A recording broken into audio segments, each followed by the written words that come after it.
Chers amis, bonjour.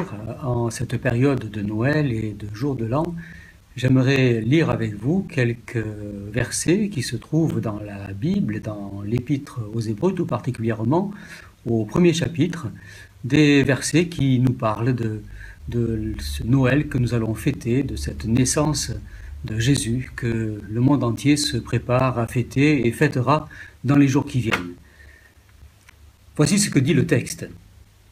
Après avoir autrefois, à plusieurs reprises et de plusieurs manières, parlé à nos pères par les prophètes, Dieu, dans ces derniers temps, nous a parlé par le Fils, qu'il a établi héritier de toutes choses, par lequel il a aussi créé le monde, et qui, étant le reflet de sa gloire et l'empreinte de sa personne, et soutenant toutes choses par sa parole puissante, a fait la purification des péchés et s'est assis à la droite de la majesté divine dans les lieux très hauts.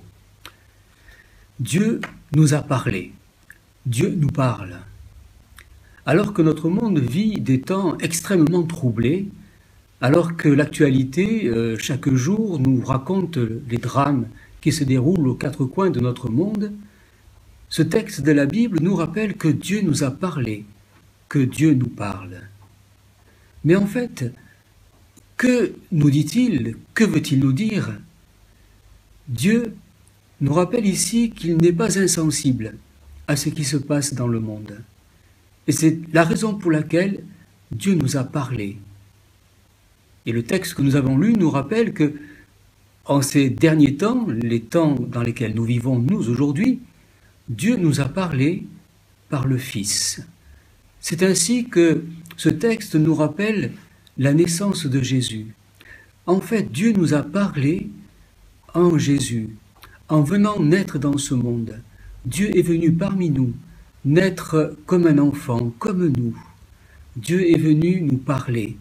Dieu est venu nous dire combien il nous aime, combien il n'est pas insensible à tout ce qui se passe dans ce monde, combien il n'est pas insensible à ce qui se passe dans nos vies, dans ta vie. Dieu n'est pas indifférent, mais bien au contraire. Et Noël est là pour nous rappeler cette belle vérité extraordinaire que Dieu nous a tant aimés qu'il est venu naître parmi nous. Il est venu parmi nous, pas seulement pour naître, mais il est venu accomplir une mission de salut, une de ces missions de salut les plus extraordinaires et les plus grandes qui soient. Il est venu pour que nous ayons toujours sa présence en nous, pour que nous ne soyons jamais seuls dans ce monde, mais il est venu aussi pour nous donner part à l'éternité, à la vie éternelle. Mais comment? Comment a-t-il fait? Et qu'a-t-il fait? Ce texte que nous avons lu nous le dit. Il a fait la purification des péchés. Jésus est venu dans ce monde, Dieu est venu naître parmi nous comme un simple homme, pas seulement pour naître, mais il est venu pour nous sauver pour l'éternité, pour accomplir la purification de nos péchés. Comment a-t-il fait?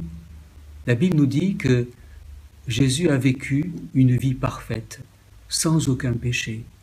Puis il a accepté d'être condamné à mort à notre place, alors que lui n'avait pas péché.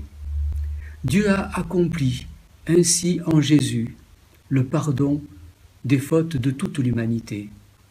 Ce qui veut dire qu'aujourd'hui, si nous croyons en lui, si nous croyons en ce qu'il a accompli pour nous, nous sommes libérés de la condamnation et nous n'avons plus à craindre la condamnation. Mais bien au contraire, nous savons qu'en Jésus, nous sommes sauvés, pardonnés pour l'éternité. C'est ainsi que ce Noël et chaque Noël vient nous rappeler cette belle vérité. Tout d'abord que Dieu n'est pas insensible à ce qui se passe dans ce monde, malgré tout ce que nous pouvons y voir aujourd'hui. Que Dieu n'est pas insensible aussi à ce qui se passe dans nos vies, même lorsque parfois nos vies sont troublées, nos vies sont difficiles. Noël nous rappelle que Dieu n'est pas simplement venu pour être présent avec nous par son esprit, mais que Dieu est venu pour nous sauver. Qu'en Jésus, il a accompli tout ce qu'il fallait pour que tous nos péchés soient oubliés, pardonnés, effacés, pour tous ceux qui croient et pour nous donner cette assurance de la vie éternelle.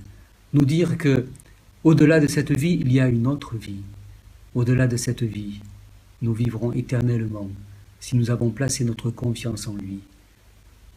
Dieu est venu dans ce monde, Dieu nous a parlé, Dieu nous parle aujourd'hui encore, il nous parle chaque fois que nous ouvrons sa parole, chaque fois que nous lisons, nous méditons la Bible, Dieu nous parle et nous dit combien il nous aime.